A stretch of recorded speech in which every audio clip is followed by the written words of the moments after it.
by J.C. McRae. A production by Parahuman Audio. Performed by a cast of fans and volunteers. Please visit parahumanaudio.com to learn more. Thank you and enjoy.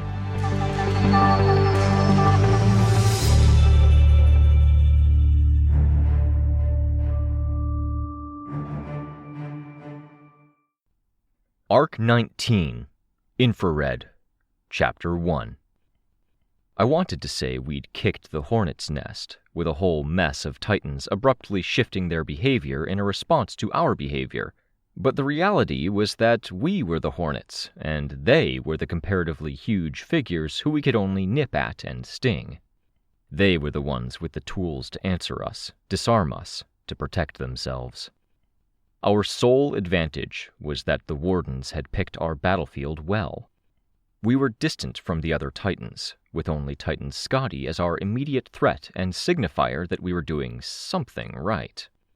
The camera in my eye was displaying some of the data about the incoming Titans, Ophian coming from the east, Nemean from the west. The stranger Titan from the northeast, with a vague marker that showed the likely area and a guess at the distance. By the connections we'd observed, all three appeared to be linked to Titan Fortuna. They were minutes away, distance and predicted time of arrival marked out in thin gold lines and golden sans serif digital font, the same program that Kenzie had used to track when Breakthrough members would arrive, in a different color. There were other details marked out, but they were subtle. Trackers for my team members, faint unless I refocused my eyes to look for them. A digitized red slash stabbing skyward from the horizon. A beacon marked Class SS, with no instructions that we were supposed to go handle it. With everything on the line right here, I wasn't sure I wanted the distraction of knowing. I'd do what I could here, at least until the civilians were evacuated and safe. I had little doubt that a label like that would be something I would be having to help with sooner or later. There was an immense kind of pressure to that. Titan Scotty was terrifying in her relentlessness. Like being on the ground, no flight, and having a building start to collapse nearby, tipping in your direction. Huge, immensely lethal, no guarantees, countless lives on the line. Over and over and fucking over again. Every second she was doing something. For right now, she was engaging multiple capes. Weld was too small to play the brute, and Titan Scotty hit hard enough that a man made of solid metal wouldn't necessarily survive what she did. So he'd welded limb extensions on, metal arms and legs that could be used to move faster and scoop up anyone in danger. One of them had been badly bent.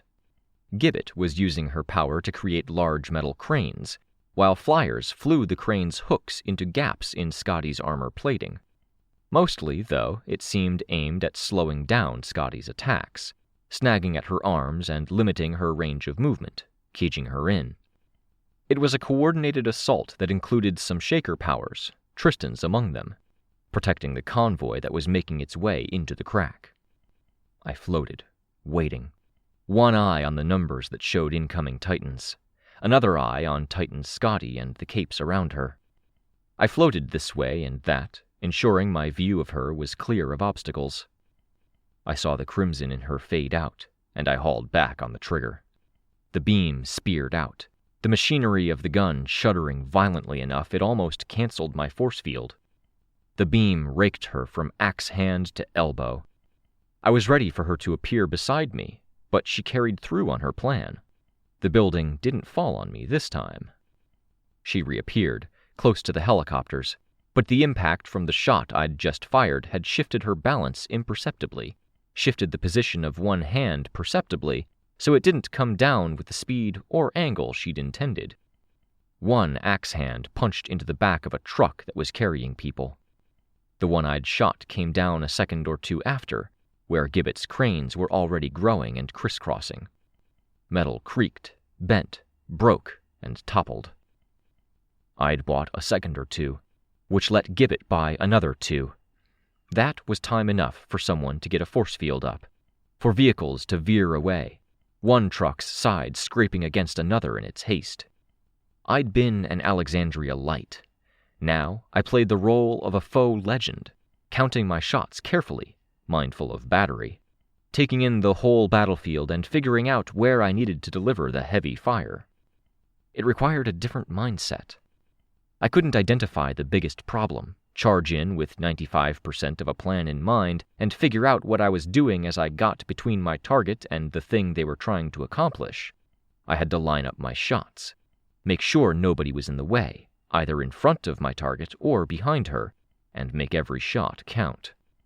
I shot again, not because of what Titan Scotty was doing, but because others were mobilizing, using powers, and I was betting that she was going to respond. I placed the beam in the hollow of her neck and flew down as she leaned back to ensure I had the angle to keep the beam focused on one spot and keep her as unbalanced as possible, as long as I had her unbalanced and off guard. Having multiple hands gripping the gun made it easier to keep it steady, but I was finding some sympathy with Crystal's complaint that lasers were actually hard to aim. She'd given me a laser pointer at one point and asked me to keep it steady, and I'd thought I'd done okay then. I hadn't had adrenaline churning through my body to the point I had tremors in my actual hands. I hadn't been terrified then. She started teleporting away as I did the damage. She reared back, pushed a bit by the beam, and was still rearing back as she appeared nearby. No attack on arrival this time. The axe that had plunged into the truck was abraded, and the abrasions collected blood and pieces of the people she'd guillotined. I'd hoped for, wanted for her to come after me. Lives had been lost or irrevocably changed by the attack earlier. This spot of anticipation had maybe saved others, but it wasn't enough. This was the pressure being applied. An unstoppable, inevitable threat, who would have been bad enough on her own. A handful more on the way I had zero idea how to deal with, and a red mark on the horizon with the ominous Class SS label on it for later. If it was just me and my skin on the line, I was pretty sure I could have dealt. As a kid with superhero parents, I had dealt with my Aunt Jess's death, Fleur's death, with some vivid fantasies about being a heroine and making a great sacrifice, often involving revenge in some capacity. Taking out Kaiser, Purity, who had done the flying artillery thing and had jousted with my family enough times to stick in my consciousness. I'd moved past that, but with a perspective change in the wake of it. Not fantasizing about death, but being okay with it. That hadn't changed since, accepting that capes died, and in an ideal world they died doing something just. I knew I'd rather go out in battle than end up in another hospital room for the rest of my life. But these were civilians. People I'd brought into this fight with my words. These were people with lives, families, and actual live-into-old-age futures. I was terrified for them. Enough that I didn't feel brave, floating up here, fighting in a very different way than I was used to. The blood dripping down her axe hand as Capes tried to slow her down was more visceral to me than the bullet wound in my arm that ached even today. The gouges in my other arm, my sprained foot, and my missing fingernail. It was all I could do to stop myself from pulling the trigger and keep pulling it until this thing overheated or broke down. I waited, finger extending, watching, and trying to take in every detail I could. Capes were pressing in now, using everything they had to get her while she was off balance. Scotty tore her way free of Gibbet's creations, now reinforced with Capricorn's stone. Lassos bound her while she was bent over. Another crane slowly rose up to press against her neck, and Capes clambered over her. Sveta was among them, not attacking so much as she supported others, helping them up. We had Capes from the corner worlds joining in now. Semiramis's faction, Little Midas. Lung, apparently, was in Little Midas's camp. He burned bright in the dark, but was only in the early stages of his transformation. She moved, tearing free again, and I flinched, my finger touching the trigger without pulling it. Not the right moment. I kept the gun trained on her, moving to find different points that might be weaker. Places where armor joined body, joints, places where she was thinner, and places she was already injured. As capes got in my way, I pulled my finger away from the trigger and focused on other areas that were more open, if less vulnerable. Flyers and other movers were facilitating, rather than doing the damage themselves. Sticking close to a group of capes who were atop Titan Scotty's back, I saw Sveta on the top of her, doing just that. Tristan was on the ground somewhere, adding stone to the walls and creations that hemmed in Scotty's actions. I wanted to think we were doing what Tristan had suggested, working together, putting emotion aside. Being removed from things with a heavy weapon in my hands helped a bit in that regard. I saw the colors change, shadows shifting and disappearing, and I had to find them in the gloom. I fired a brief pulse of my laser at the side of her stomach, and the light of it provided enough of a clue to see where she was going. The bridge, where capes were helping people down through the cracks. Where she'd disappeared, capes had already positioned themselves to land on Gibbet's crane or other constructions below. Sveta joined flyers and other movers caught some of the ones who weren't positioned so well, rescuing them from falls or getting them to perches or safe ground.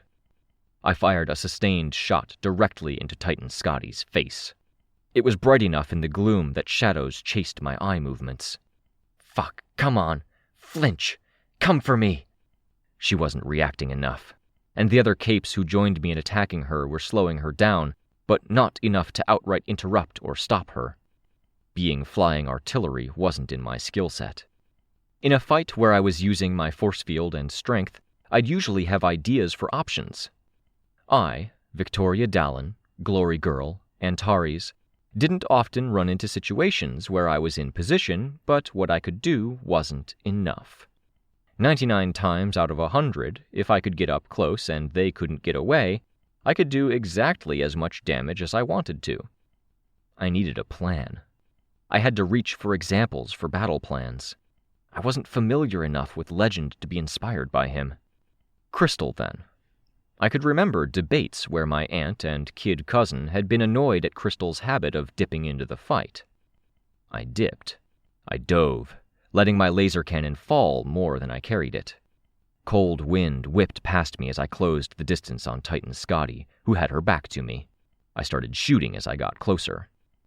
Getting closer had its advantages. My cousin Eric had had the range, but his beams were weak. My Aunt Sarah had been middle of the road. Crystal had the strongest beams of the three, the strongest top speed and carrying ability to her flight. So why did she get in close? It made it easier to aim. I aimed for weak points, damage done while capes had been swarming Titan Scotty. It made it easier to use other powers. Crystal was more of a flyer, and she could create force fields in midair. Part of the reason she liked to get in close was that she created force fields at mid to short range. It was easier to shoot someone when you could create a wall in their way, put them up against the wall, and blast them. I didn't have force fields in that same sense. I saw a damaged section of her armor, blasted it, and continued blasting as I plummeted. In the last few seconds of my descent, I twisted in the air to get where I could kick my laser cannon up and away, and carried on down without reorienting myself. I could only dive while shooting because the weapon had no appreciable recoil. No real Newton's law of motion at play here. No bullet being fired forward, gun kicking back in response. I crashed into the same site I'd been blasting, as fast as I could dive, force field hands drawn together into a point. Hot, cracked armor caved in, cracked further, and shifted position beneath me, like I'd driven a boat into the middle of a bridge. Immediately, she twisted around, swinging for me. This was more familiar ground. I kicked off and away from the impact site, flying around the axe that was coming for me and over her head, blasting with my aura while no capes were close enough to be collateral damage. I'd hoped it would prompt her to come for me, seizing her attention. I'd really hoped it would hit that mental button that made her teleport so I could exploit it. No such luck. It did seem to get her attention and provoke a follow-up swing, which forced me to evade and delayed me in my chase of my falling gun. I caught my weapon maybe 20 feet off the ground, grabbing a handhold with one actual hand, and flew hard. helping it rotate so it would be in the optimal position as I landed. My force field came back up, and I landed with a force that cracked ice and made fluids gush around the cracks. Multiple hands grabbing multiple handholds. The entire laser cannon's body creaking and protesting at the force of its landing, distributed across my force field. The force field popped, and I let the cannon drop to the frozen ground to my right with a violent crunch, metal creaking. Panting for breath, I crouched there, facing Titan Scotty, who was so tall I couldn't really encompass her in the field of view that extended from the top of my bottom eyelid to the bottom of the other. Couldn't do that too many more times. The gun wouldn't take that kind of strain from being caught from terminal falling speed. But I'd gotten her attention again. She wasn't focusing on the civilians or the bridge. The armor at her shoulder was damaged, and the armor beneath was visible, raw and flesh-like where it attached to yet another layer of armor beneath that. Meat and bone lattice that looked almost like lengths of spline that connected panel to panel. What's there beneath the surface, Berserker Titan? Is there a glimmer of a personality, like with Fumehood? Or are you dead inside, like Oberon? Are you angry? Is there a part of you I can drill at that will get you chasing me? Fuck you, I hope so. There was something about her I just found myself hating as I saw her straighten, rolling the shoulder I'd just made a crater in. Dealing with her was like facing down someone who screamed in my face constantly. No relief, no room to reason with her. If she turned away from me, it was to inflict herself on others. And it wasn't screaming. She was silent, and she killed people. Just an inevitable, constant horribleness. The worst parts of Capes distilled. She felt like the worst possible opponent to be facing right now, as the countdown showed the other Titan's arrival was imminent. She wore us down, broke our backs, ground down our spirit, demanding constant vigilance, because 1 second of failing to account for details meant she could appear anywhere on the battlefield and lives would be lost. And the others? Nemean, Ophion, the Stranger? They would capitalize on us lacking will, stamina, or focus. They would capitalize on us lacking vigilance. She surged toward me, past Lung, who had grown a bit, using his fire. Maybe because she'd seen me looking at Lung again, Kenzie passed on a message. Lung is possible game plan. They think he might get strong enough to lock Scotty. It made some sense. If Lung could get strong enough that he remained the largest threat to Titan Scotty, he would be her target every time she teleported. I wasn't sure what his upper limit was, but I knew that when he'd had a good 10 or 15 minutes of growing time, he had been able to take on the entire Brockton Bay Protectorate, plus visitors and guests. He didn't get tired, and his regeneration sped up as he escalated. Maybe there was a special case where he could get locked in an endless fight against the one Titan. The problem was that took time.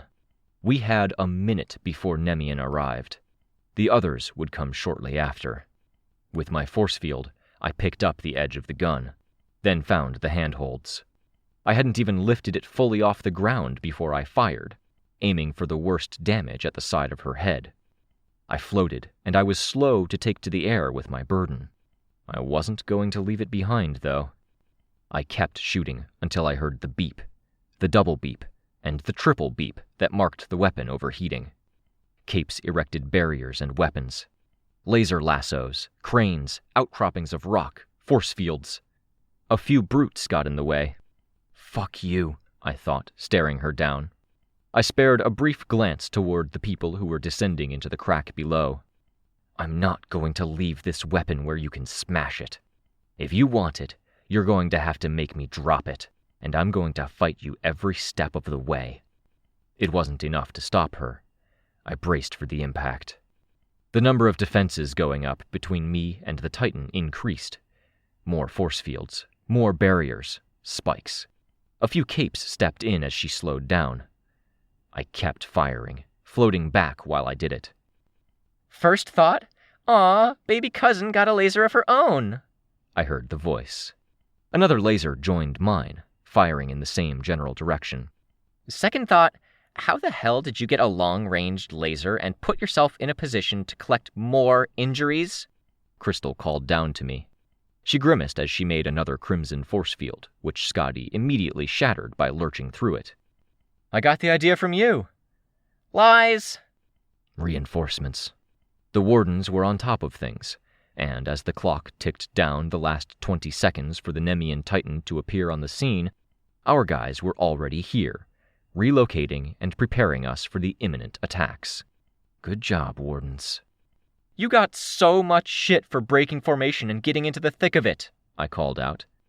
Lies, she said again, sounding more amused than anything. It's true, my Aunt Sarah said, adding her beam to ours. Bright violet. Her force field was already in the way, placed more to brace some of the constructions and keep them from toppling down than to stand in Scotty's way on its own. Her voice had a haunting quality to it. I remember it. Well, shit, what am I supposed to say to that? Crystal asked. I never got hurt. I didn't get hurt just now, I retorted. Because we saved you. Stupid, to be distracted and doing this. But it was stupidity that made it easier to breathe and get out from that pressure that was building up. Reinforcements were good. Scotty disappeared, leaving Shadow first. Aunt Sarah was maybe the third person among the assembled capes to respond accurately, locating the Titan and sending a bright violet beam straight to it. Damage-wise, it didn't do a ton, but it did make for a very noticeable, clear pointer to where the threat was. When the Titan wasn't illuminated by nearby spotlights, it was dark out, and the city was unlit. It was hard to tell she was there until she was there in full. I aimed, firing, floating closer. My family members followed, flying alongside. My vision in the one eye flashed. Yeah, I thought. I've been watching the countdown. Measurements may not be exact, but they'll be pretty good. The Nemean and a series of circles drawn in the air around it. He slouched, arms long and hands wreathed in clouds of gold, with golden locks on his head that became crown-like at the top. Of all the Titans, he seemed to have the most of a face, with twists of golden hair forming gaps and patterns as they trailed across what would have been his face. He moved on all fours, fast, and put buildings between himself and us. We tripped an alarm, mobilizing like this. He was cowardly, hard to track, lighter and leaner than many of the Titans, 10 stories tall maybe, and he scaled a skyscraper near the coast without toppling it, though rubble fell. Still halfway up it, peering over the top, he moved behind it, so the bulk of the skyscraper blocked our view of him, then leaped to one side. The building fell. He disappeared into the maze of fallen and half-fallen buildings. Kenzie's tracker started only intermittently working, updating on his location, presumably as others got a glimpse of him. I flew up, shooting Scotty while keeping part of my attention on the lion. Shit. He wasn't flanking us or Scotty. Stop him! I called out. An exceedingly unnecessary alert appeared in the vision of my right eye, telling me what I'd already realized. Kenzie, presumably, was alerting the others, and it had been faster to send to all than to send to everyone but me. The Nemean Titan had circled the battlefield and now charged for the back line of our civilian group. The trucks that hadn't yet made it to the crack. The people waiting for helicopter transportation. Stragglers. I shot him, and he stumbled. Others joined in. He was tenacious, if nothing else, and he was fast enough that even limping and beaten by attacks from 5 different directions, he got to them faster than they got away from him.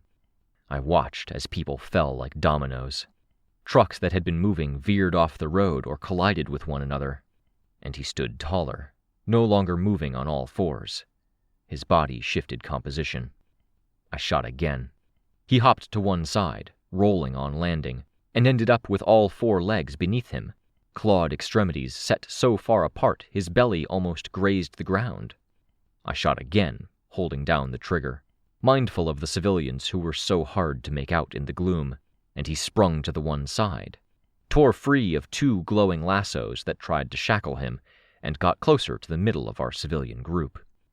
I watched as helicopters wobbled, then changed in orientation, drifting off to the side to find landing spots with a mechanical fluidity. People on the ground weren't so lucky. No automated landings in cases of driver incapacitation. He moved through them like something hungry. There was no fighting him, no getting close and delivering a telling blow. I could see how far the effect reached by the line where drivers remained where they were and where trucks were steering around, driving off the road to get elsewhere. Fuck you, Victor, I thought.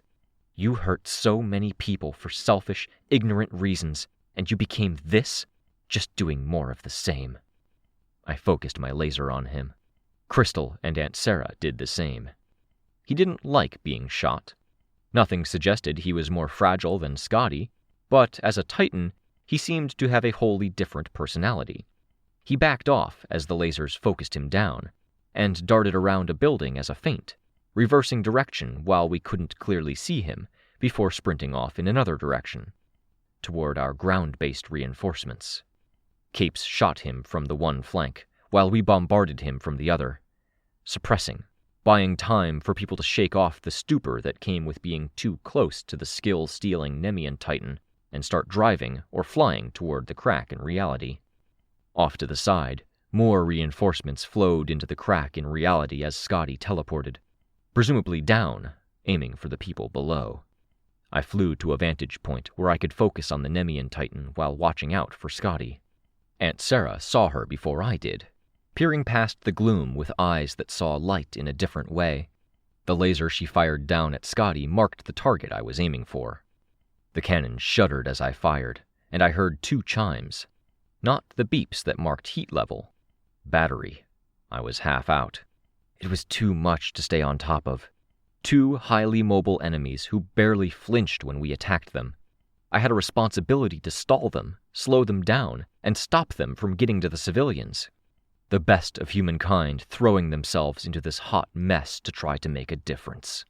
I couldn't descend to fight Scotty in the same way. If I went too deep into the cracks, I'd lose powers. I could stay near the opening, though, and rain hell down on her from above. Unable to see as many details, I was left to shoot more, in hopes the shots would count. The Wardens had kept Tinker devices and Master minions in reserve for fighting the Nemean Titan, and now those minions were wrapped up in a tooth-and-nail fight. Some floundered, losing all capacity, but some didn't. "Heads up," I said as I lined up more of a shot on Scotty. I couldn't see as many flickers and flashes suggesting she was under attack. "This might bait her in." "Great," Crystal said, sarcastic. "Be ready," Aunt Sarah added. All business, all focus. In the gloom, I could see Crystal's expression momentarily change. I could only imagine how complicated her feelings were. I pulled the trigger. A golden beam pouring into the crack in reality to the Titan far below, who was trudging toward our civilians. It struck home, gold light splashing on impact, and I had to cancel my shot before it went off course or went too far. Aunt Sarah flipped around, throwing up a force field. Crystal did the same. Titan Scotty behind us. She cleaved through one force field, then lost momentum cutting through the next. I kicked the axe hand before she could move it, and manually reached into the handhold for the trigger while I fell, my force field gone. If she had eyes on her face, it would have blinded her, but it didn't. In an effort to slow my fall, Crystal threw up a crimson force field. I hit it, but the weight of the cannon shattered it a quarter second later. My force field returned, and I slowed the cannon's fall. Again, metal strained audibly. It hadn't liked the catch after my diving attack. Scotty disappeared, appearing on the other side of us. The reinforcements arrived once more. Out of the crack, flying and using mover powers, riding giant centipedes, or standing on the deck of a tinker plane with advanced guard aesthetic and a battle platform on top. With some careful flying, force fields, and the help of the pressure from the more mobile reinforcement group, we were able to pull back. I warned my family, aimed, and then shot once again for good measure. Scotty didn't come for us. I could hear Damsel's blast as she closed the distance, chasing Titan Scotty. I saw others running through the dark. We had allies, but a lot of them were ones I didn't recognize. No Parian, no foil, Sveta was there, but busy. Rein was sleeping, and Kenzie was tracking the rain situation. I felt my heart sink as more alerts flashed in the corner of my eye, simultaneous. The Nemean Titan's friends. The Ophian Titan looked like an artist had begun with a tumor and sculpted the tumor to be as beautiful as was humanly possible to do, with gold highlights and black recesses. Its folds like folds of a brain or intestine. Black bands and panels formed a sort of jacket or vessel to bind the gigantic tumor's shape to the rough form of an androgynous human, and black needles radiated out from its scalp, shoulders, and chest. All wet, head to toe, with moist air wicking off of it in the form of clouds like frozen breath. And the trio of creatures keeping it company were larger than any of the Titans we'd fought yet. Not so big as the Dauntless Titan, but comparable to storms on a city's bay before a weather event that shut down the city. Crafted flesh, towering skyward, reaching from ground to clouds. He approached from the one direction. The stranger approached from the other. Or so I assumed. I couldn't look in that direction. It wasn't that I tried and failed. I couldn't try. We had more reinforcements, but it felt like so little. "This is hell," I said, dividing my attention between 4 Titans now, or 3 Titans and 1 giant absence. The Nemean Titan kept moving around, flanking, chasing. It passed the Titan Scotty, who staggered, and the 2 scuffled momentarily before parting ways. The Nemean Titan was hungry, and Titan Scotty had enemies to target. "Warning." Kenzie's message appeared at the edge of my field of view. "Titan Oberon and Augur incoming." I looked in the direction of the red slash. Augur had been over there. I could guess now. "This is actual hell," I said. "Yeah," Crystal echoed me. "You set a goal," Aunt Sarah spoke, purple irises bright in the dark. "Get the civilians down there safe and sound. Minimum of casualties." "There were casualties," I said, frantically looking between the various targets. "What the fuck do I even shoot now?" "There's about to be a lot more." "There were always going to be casualties, Victoria," my aunt said. "We've done a good job of keeping them to a minimum." "No," I said. "Any number above 0 was always going to be a failure. Saying it's anything but is shirking responsibility. Set your goals, keep your goals realistic, and let yourself be happy when you meet them," Crystal finished, speaking alongside the woman who was and simultaneously wasn't her mother. My laser cannon clacked and roared as I fired at Scotty. She was preoccupied, though. The wardens were taking the primary focus in this moment. "My mom always said we needed to deny the other side their goals," I said, quiet. "They want to crush us, slowly and steadily. They wipe out humanity, connect to one another, and discard our planet. They're succeeding. I remember discussing plans and policies with your mother when the team was new," Aunt Sarah said. "I never imagined we'd pass them on to our individual kids like this."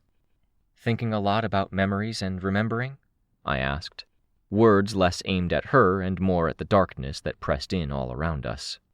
The Nemean Titan stopped running for a second, possibly because he had found a group to leech from. I shot him, spooking him and scaring him off from his target.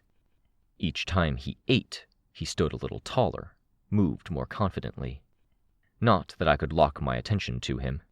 The Titan Scotty was still out there, still alternating between attacking our most aggressive capes and going after the civilians. I could trust the capes to handle themselves, though I'd help where I could, but the civilians demanded my attention and protection. I fired at her a few times. She was wrapped up in a fight, Death Chester and a hero team mobbing her. "Take cover!" A cape on the ground screamed. We flew to take cover well before we knew what we were taking cover from. I saw my Aunt Sarah, stripped of large portions of her old personality, place her hand to her mouth. Her purple eyes were fixed on the distance. I looked, and I saw only darkness. "What am I missing?" I asked. "We're losing capes," she said. She could see in the dark, as a part of her power. Just like bright lights didn't disorient her. "Crystal," I asked, "can you write on the wall? I need night vision, or something close to it. She began doing it, scratching letters into a building face. I blinked twice to bring up the menu, selected Scan, and ran my eye over the words. They were highlighted in gold, converted to plain text, and disappeared into the darkness at the edge of my field of view. Maybe it wasn't possible, but I wasn't going to rule out that Kenzie might have had another blip in her common sense. On it. The words appeared. I saw a progress bar appear, moving forward intermittently. Best I can do. My vision shifted, the darks becoming darker, the brights becoming brighter. Outlines were highlighted. A group of villains on a rooftop that were harassing the Nemean Titan abruptly stopped, and there was an explosion in their midst. I watched as one jumped from the building's top. He couldn't fly. I was pretty sure it wasn't a brute. "The stranger," I said. A massive blob of area we couldn't even look at, and he lurked somewhere within it. With a power that wasn't the don't look ability, he was reaching out. There was no pulse in the air, no wave, no energy, light or shadow. No sign he was doing it that we could trace back to him. But our briefing had said he took people's sanity from them. There was a chance it was permanent. I hefted my gun and shifted position to get to the corner of the building. From cover, I began shooting. I could shoot at the edges of his effect, but the closer I got to the center, the more my hand on the weapon's barrel struggled to stay on target. Like I was metal and a magnet was repulsing me. I did what I could, firing. Targeting ground I remembered was cracked. "We need to fall back," Aunt Sarah said. "Most of the civilians are below. We need a defensive line." I nodded. Even as I kept up my shooting, kept trying to make sure no capes were in my line of fire, even though I struggled to see straight. The highlighting and tracking effect, at the very least, marked those that Kenzie could track. Diamonds with circles within them to frame who was where, and where the various groups were. I might have been borrowing against the future to buy time in the present, but I aimed for areas of the city that were shaky, breaking down road with shots from the laser cannon, knocking down buildings. Anything to put wreckage and inconvenience in the stranger Titan's way. Crystal touched my arm, and I flew with her. Low to the ground, using buildings and even cars as cover so the stranger Titan wouldn't see us and do whatever it was he did to take our minds from us. I was relieved to see Tristan, relieved to see Sveta, but I couldn't articulate that. I immediately went to my next bit of cover, shooting more. Because if that thing got close enough to us, we were gone. Done. I wasn't the only one opening less discriminate fire on the Titan, aiming for the periphery of it in hopes the devastation would slow it down or distract it from its course. Others were bombarding or sending in the master minions they'd intended to use against the Nemean Titan. Crystal floated up to a section of building above me, her boots dripping wet onto my hood, but she added her lasers to my cannon fire. "He moved!" Someone on the rooftop called out. My weapon beeped to tell me it was at 25%. "Mobilizing!" Narwhal called out. If Narwhal was here, then so was Vista.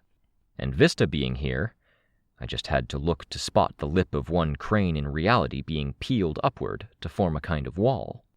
Naturally, we mobilized to get behind or around that wall. Crystal pointed my attention to Titan Scotty, who had engaged with another group of villains, including Little Midas's cronies. Lung wasn't as big as he had been, which suggested he hadn't been able to build up steam consistently enough before his opponent had disengaged from the fight. Couldn't keep that fire burning. I shot her until she moved out of view, then immediately switched to general fire toward the stranger Titan, pacing out my shots to avoid overheating my weapon, ever mindful of the ammunition count. I knew I was spending ammunition, but I did have something of an agenda. I couldn't call it a plan, because it was selfish. Aunt Sarah was right. We had accomplished our initial goal. Being able to shoot Titans and potentially have that shot matter had been essential, but it wasn't good enough now. The weapon notified me when it was at 15%, then again at 7%. Narwhal shouted. Capes hurried to the one side. Ophian's creation was attacking, a tide of flesh.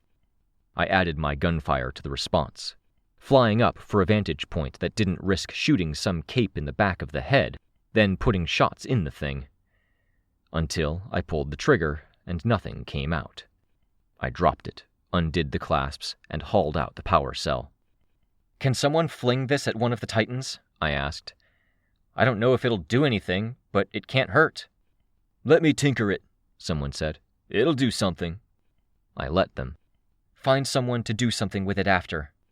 "Got it," the tinker said. "Shit, is this dragons?" "Yeah," I said. "Cool." I wasn't sure I was in a place where I could have uttered a cool.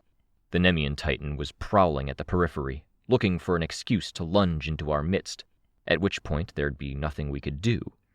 But even a few force fields in his way were enough to discourage him. Scotty was out there too, sometimes, and was currently scuffling with the tide of flesh that scraped buildings from foundations. It wasn't durable, but there was so much of it there wasn't a lot she could do, and she was far stronger than we were, on average. The gun was lighter without the energy core. I flew around more, careful to stay out of the stranger's possible line of sight, making a general retreat with my gun as a shield of sorts. The capes on foot jogged through the ruined city, leaped over cracks, and hurried toward our wall, the curled-up lip of one large crack. I flew over the crack, looking down, and Kenzie's night vision didn't do a good job of peering through the distortion and noise of it. I went straight to the civilian line that hadn't yet descended into the crack. For some of them, there was a reason. The truck that had delivered my gun had delivered the extra power cores. It was left unguarded, the patrol officers busied elsewhere taking care of people who had been hurt in crashes or injured by other means. I loaded the power core into my gun. I left it. "I'll be back for you, gun," I thought. "But others take priority. I need to make sure they're okay, and I can't bring you." I flew for the crack, into that morass where powers were so much weaker, to find the people who were supposed to destroy key parts of the infrastructure. Men and women in winter clothes and patrol outfits were hurrying along the landscape of red crystal, dusted with snow from high above. They were gathering at strategic points. 2 of the points we'd wanted to hit were close to our starting point. Just had to get the necessary people down here. Tinker tanks flanked the group, trundling along. Turrets sweeping around nervously, looking for a target to shoot. Automated. My flying was getting sluggish, but I still moved closer to the surface. Through the crystal, I could see movement. One was on the other side of the hard surface, a titan-like thing moving across the landscape's internals, an agent of the powers. It took me another minute before I found who I was looking for. Kenzie had mapped it out for me earlier. The starting point, when entering through Rein's dream. I found Rein and the patrol on the far side. Saw him see me. I pointed at the agent I'd spotted, and he made a hand motion that looked like a confirmation, still running. Purposeful. Focused. A detonation in the distance made me conclude the first bombs had gone off. It wasn't. The tanks were reacting to Scotty's appearance. When so much of the environment was flat and sloping, she was a stark contrast, impossibly tall, to the point it felt like she distorted the distance between us and the surface. She attacked, and the tanks unloaded. People used guns. Those were the detonations I'd heard, echoing over the hard ground. There were powers used from the surface, exploding around her, altering the crystal, and periodically making her stumble. It wasn't nearly enough. When she wasn't on the surface, she was down here, doing this. I flew over, struggling to move through the air, to navigate. I had my force field, and it felt thin, even though it was so thin as to be unnoticeable normally. I wasn't sure I trusted it against Scotty, but I'd asked people to fight here and I couldn't stand back. I used flight to bound forward and help guide my running more than I flew on my own. I tried to get some air, raised up my force field, and used my aura. My force field has always been something that took one good hit and then took a bit to recharge. Here's hoping it still takes one good hit, and the recharge is what suffers from my being down here. She swatted me, not even with the blade, and sent me careening. Flight helped kill the worst of my momentum, but the landing was still a hard one. I looked back, and she was gone. "How's our progress?" I called out. "Slow." "We need to hurry it up," I called out. my volume lower as I floated toward the center of the working group. If the group above buckles, she's going to single out this group, and we don't have the firepower to stop her. I looked up, straining to see reality on the far side of the cracks. I only saw what might have been the Nemean Titan, another omnipresent threat that was impossible to pin down. If he got down here, he wasn't going to teleport back up to fight the next big threat. He'd be down here for good. Pickaxes dug into the crystal surface. People with bombs stood by, ready to put them into holes. Chunks ranging in size from my fist to a small dishwasher had been pulled out of the hole. "Dig what you can," I said, looking down at it. "I'm going to fly up and get my laser cannon. I'll see if I can't drill it a little deeper. Then you let me get clear and you bomb it." "All right," one man huffed. "After that, we might have to evacuate you guys," I told him. "What we're doing got all of their attention." "We noticed. A couple hundred of us died up there," a woman said. The words were chilling, my nod stiff. I flew away, to get my gun and to hurry this along. We didn't have all night, or anything close to it. My flight was more horizontal than vertical, as I struggled to pull up and away with my power dampened. I saw Rein, carrying on to his destination. He saw me. People who were moving from landed helicopters to work sites looked between us, maybe finally realizing what I'd been struggling to convey in my speech, what Naphtha had struggled to convey about how this place worked. There were people inside the computer, like Rein, and there was us, hacking at it from the outside. But it was connected to all of us. Chunks of broken crystal littered the area, and those chunks showed reflections, stuff I'd seen inside the computer. I could see that Rein saw them too, that the civilians were taking note, their attitudes shifting imperceptibly. Images of me wearing a Glory Girl costume, hurting a man in worker's clothes, smacking him into a wall, hard. Images of a young adolescent Rein hurling a Molotov at an old house. An image of me punting a dumpster into a man. An image of Rein spitting in a scared girl's face before adjusting his mask. A bystander, who looked shocked by the image's appearance, was depicted in one blurry scene, kicking a dog that didn't move out of his way fast enough. The people on the ground looked between us and the images, silent, staring, and judging. The images kept playing as I floated higher. Images of violence and ugliness.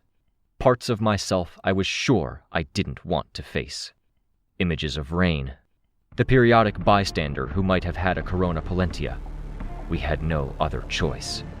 This was going to be one hell of a mess.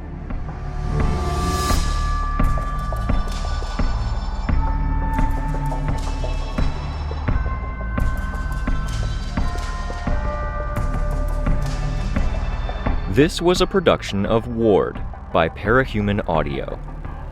Ward and the Parahuman stories are written and owned by J.C. McCrae. You can find the original text and support the author at parahumans.net. For more of the Ward audiobook, as well as other community works, please visit parahumanaudio.com. Music for this chapter was by Evan Witt. Find out more at wittynotes.com. Editing by IcarusFallen. Narration by Robert Rein Ramsay. Find more of their work at our website. Thank you for listening.